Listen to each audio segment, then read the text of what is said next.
This is the question, and we will be seeing point number 6.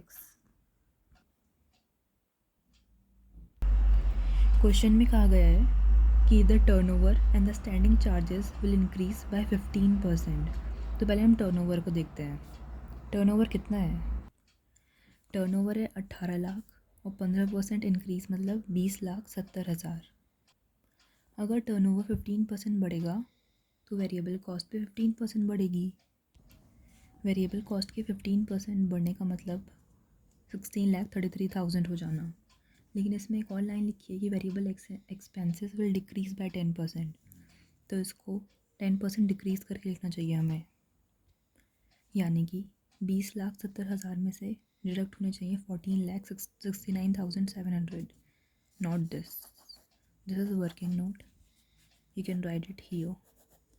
इतने deduct होने चाहिए 20,70,000 में से. We get this.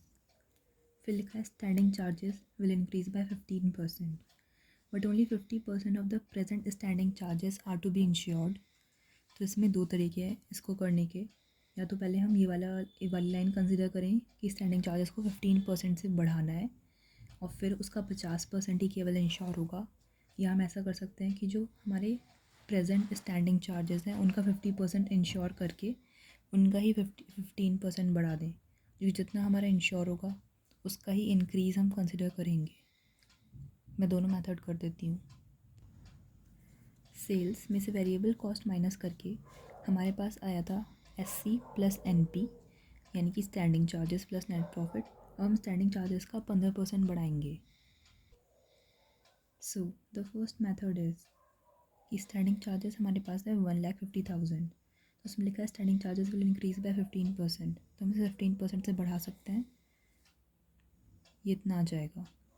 अब जो हमारा सेल्स में से वेरिएबल कॉस्ट माइनस करके आया था वो था SC प्लस NP यानी कि उसमें स्टैंडिंग चार्जेस ऑलरेडी इंक्लूडेड है. तो 1,50,000 तो ऑलरेडी इंक्लूडेड है. हमें इंक्रीज़ केवल 15% का जो कि है 22,500. बस इतना ऐड करना है. बाकी दूसरी लाइन में लिखा है 50% of the present standing charges are to be insured.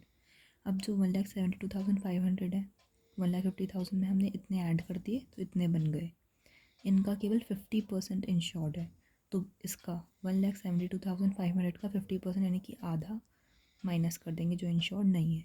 तो हमें इतना ऐड करना है नेट इफ़ेक्ट में.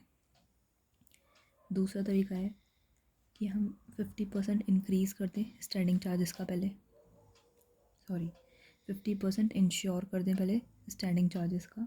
50% तो standing charges are to be insured यानी कि 1,50,000 जो इंक्लूड है उसमें केवल 50% इंश्योर करें. बाकी का 50% निकाल दें और फिर स्टैंडिंग चार्जेस को बढ़ाएं 15% से. तो स्टैंडिंग चार्जेस ये वाले 15% नहीं बढ़ेंगे, ये वाले बढ़ेंगे. क्योंकि जितने इंश्योर्ड हैं उसके तो 15% दोबारा हम इंश्योरेंस में देंगे. बाकी ये जो 75 है ये पूरा 1,50,000 का कैसे हम 15% बढ़ा सकते हैं. हम 15% उसका ही तो बढ़ाएंगे जिसको हम इंश्योर करवा रहे हैं. तो 150 में से जब 75 माइनस कर देंगे तो बाकी के 75 का 15% बढ़ाएंगे और ऐड कर देंगे इंश्योरेंस में. क्योंकि हम यहाँ पे ये निकालें ना कि हमें कितना इंश्योरेंस लेना चाहिए. तो इसका भी नेट इफ़ेक्ट 63,500 आएगा. तो फ़र्क नहीं पड़ता कि हम पहले कौन सी लाइन को पढ़ते हैं और करते हैं. Net effect will be same. Thank you.